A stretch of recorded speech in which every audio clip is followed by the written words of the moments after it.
नबील गाना गुनगुनाते हुए अरीबा को देख रहा था, जिसके चेहरे के तासुरात मुसलसल बदल रहे थे और माथे के बल शदीद तनाव का शिकार हो रहे थे।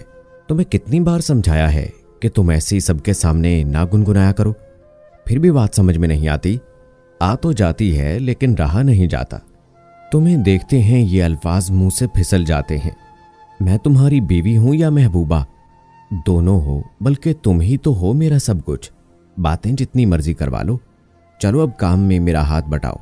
बच्चों के आने का वक्त हो गया है। ये काम मेरे करने के नहीं, तुम्हारे हैं बेगम साहिबा। नबील, मैंने सोचा नहीं था कि पसंद की शादी के बावजूद मुझे तुम जैसा बंदा मिलेगा जिसे मेरा एहसास ही नहीं होगा। नहीं सोचा तो अब सोच लो ना। नबील ने मुस्कुराते हुए अरीबा की तरफ देखा, जिसके गाल गुस्से से लाल हो चुके थे। वो उठी और बच्चों के लिए खाना बनाने लगी। बच्चों के आते ही उनके साथ मसरूफ हो गई और जब काम से फारिग हुई तो रात के खाने का वक्त हो चुका था। खाना सबको देकर और बच्चों को सुलाते हुए वो भी वहीं सो गई। अचानक ही दरवाज़ा बजने पर उसकी आंख खुली तो नबील को सामने पाकर उठ बैठी। मैं यहाँ थी तो आप कहाँ थे? मैं अपने कमरे में था। तुम बच्चों के साथ मसरूफ थी और इसी मसरूफियत में खोकर यहीं सो गई। नबील ने गुस्से से कहा, अब जल्दी से उठो और नाश्ता बनाओ, मैं लेट हो जाऊंगा। बच्चों को छुट्टी है, मुझे नहीं। अरीबा ने जल्दी से मुंह धोया और नाश्ता बनाने चली गई। जल्दी जल्दी नाश्ता बनाकर नबील के सामने रखा और उसके जाने का इंतजार करने लगी। वो इस इंतजार में थी कि कब वो जाए और वो घर के कामों के साथ दो दो हाथ करे। दरअसल उसके जहन पर घर के बाकी काम ऐसे सवार रहते थे कि शौहर को उसने अहमियत देनी ही छोड़ दी थी। नबील ने जल्दी से नाश्ता खत्म किया और काम के लिए निकल गया। अरीबा ने नाश्ता भी ढंग से ना किया और घर की सफाई करने लगी। सास ससुर को नाश्ता देकर अब वो बच्चों के लिए नाश्ता बनाने में मसरूफ थी कि उसकी दोस्त की कॉल आ गई। अरीबा ने कई बार फोन बंद किया और फरियाल को मैसेज किया कि 1 घंटे तक मैं तुम्हें खुद फोन करूंगी, अब दोबारा मुझे तंग ना करना। मगर हस्बे मामूल अरीबा फरियाल को फोन करना भूल गई और ठीक 2 घंटे बाद फरियाल उसके घर मौजूद थी। उफ खुदाया, कौन है जो घंटी पे हाथ रखकर भूल ही गया? दरवाजा खोले। अरीबा ने फरियाल को देखकर कहा, क्या आफत आई थी कि घर ही चली आई हो? शर्म करो अरीबा, तुम्हारी दोस्त हूं मैं। फरियाल ने उसे याद दिलाया, मुझे याद है कि तुम मेरी दोस्त हो। अब बताओ कि क्या कारनामा किया है जो सुनाने चली आई हो? कसम से तुम कैसे मेरे दिल की बात समझ लेती हो? बैठे तो सही, बताती हूँ। जानती हो, मुझे एक दोस्त मिल गया है। कहाँ, कैसे और क्यों?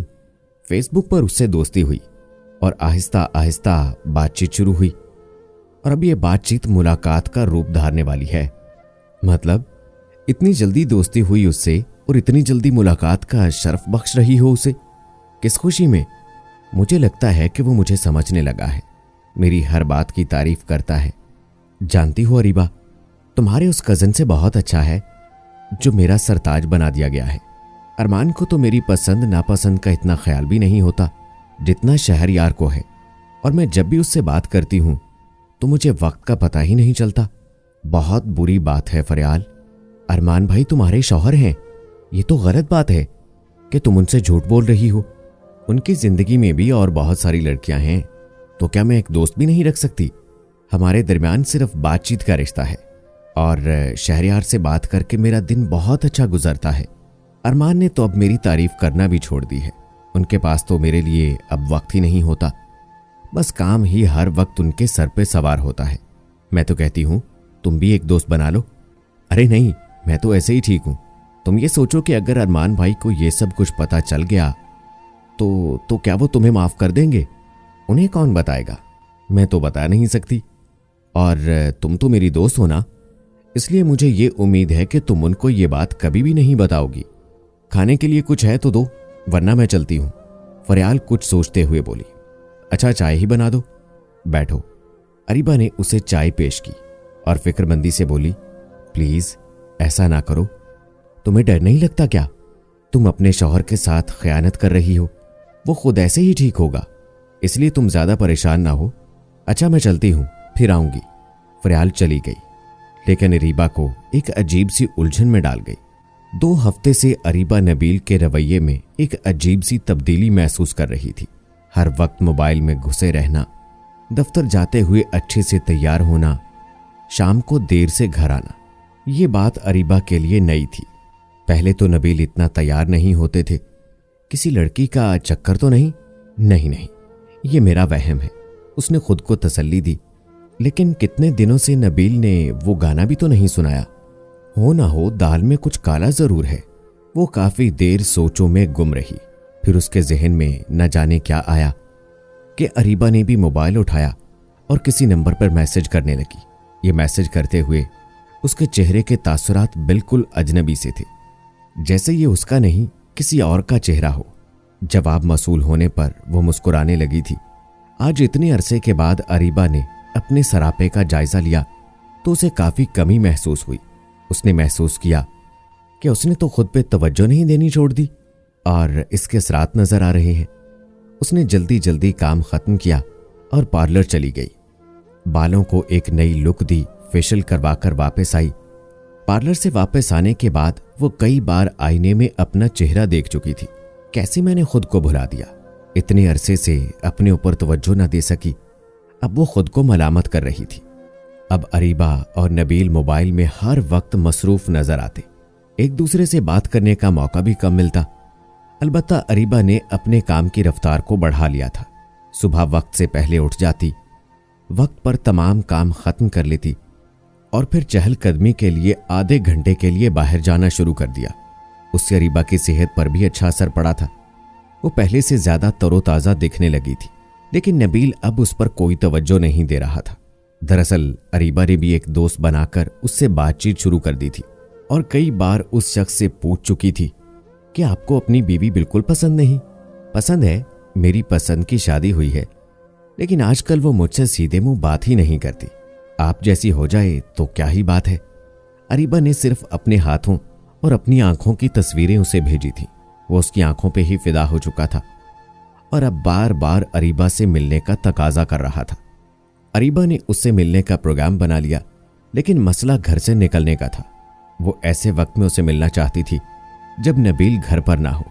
पीर का रोज था जब नबील जल्दी जल्दी तैयार हो रहा था और बार बार अरीबा को हिदायत दे रहा था कि जल्दी नाश्ता बनाओ, मुझे देर हो जाएगी। अरीबा बोली, मशीन तो अब मैं हूं नहीं, जो देर होनी थी वो हो चुकी, अब बताइए क्या करना है। नबील ने सिर्फ चाय पी और ऑफिस के लिए निकल गया। उधर अरीबा ने जल्दी जल्दी घर का काम खत्म किया और स्याह रंग की साड़ी पहनकर अच्छा सा मेकअप किया। फिर उसने अम्मा को बता दिया कि वो अपनी किसी दोस्त के घर जा रही है। जब वो होटल पहुंची तो उस शख्स को अपना मुंतजर पाया।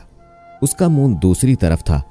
अरीबा आहिस्ता आहिस्ता चलते हुए उसके पास पहुंची। वो जो फोन पर किसी से बात कर रहा था वो उसे देखता ही रह गया। तुम? जी नबील साहब। अरीबा, तुमने ठीक नहीं किया। मैंने बिल्कुल ठीक किया है नबील। जब मेरी दोस्त ने बताया कि मर्द घर के कामों में मसरूफ रहने वाली लड़कियों को पसंद नहीं करते, इसलिए मुझे किसी और से दोस्ती कर लेनी चाहिए और आपको जलाना चाहिए ताकि आप मेरी तरफ माइल हो जाएं और मुझ पर ज्यादा तवज्जो दें, तो मैंने काफी सोचा इस बारे में और मेरा दिल हरगिज किसी और से दोस्ती करने को नहीं चाह रहा था, क्योंकि मुझे सिर्फ आपसे मोहब्बत है। इसलिए मैंने आपको एक नए नंबर से मैसेज किया और कॉल पर भी आपसे आवाज बदल कर बात की ताकि आप मुझे पहचान ना सकें। आपको अपने आधे चेहरे की तस्वीरें भी इसीलिए भेजी कि आप मुझे मिलने आए और मैं आपको बता सकूं कि आप सिर्फ मेरे हैं और मैं आपकी हूं।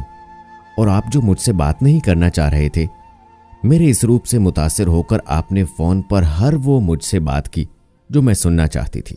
नबील, मेरे राजा सिर्फ आप ही हैं और दोस्त भी। मैंने बचपन से आपको चाहा और इस चाहत में कभी कमी नहीं आएगी। मुझे मेरे इकलौते राजा से मिलवाने का बहुत शुक्रिया नबील। मेरी दोस्ती अब आपसे मजीद गहरी हो गई है, इसलिए कि मियाँ बीवी का रिश्ता एतबार, प्यार और दोस्ती की बिना पर ही कायम रहता है। और अगर दोनों एक दूसरे के दोस्त बन जाएं, तो तीसरे किसी दोस्त की जरूरत बाकी नहीं रहती। यही एक रिश्ता औरत को तहफ़्फ़ुज़ भी फराहम करता है, बाकी सब तो झूठे बंधन हैं। चलिए मेरे राजा। फिर नबील ने मोहब्बत से अरीबा का हाथ थाम लिया। वो जानता था कि वो गलती पर था। जब इतनी प्यारी बीवी मौजूद थी तो उसे किसी और से यानी अरीबा से कोई और लड़की समझकर बात नहीं करनी चाहिए थी। बल्कि उसे अपनी बीवी का दोस्त बनकर प्यार और इज्जत देनी चाहिए थी। क्या ख्याल है दोस्तों, ऐसा ही होना चाहिए ना? उम्मीद करता हूं आज की वीडियो भी आपको पसंद आई होगी। आज के इस वीडियो के बारे में आपकी क्या राय है, कमेंट बॉक्स में जरूर बताइएगा। इसी के साथ अपने दोस्त राव कमर रिजवान को अगली वीडियो तक इजाजत दें। अल्लाह हाफिज।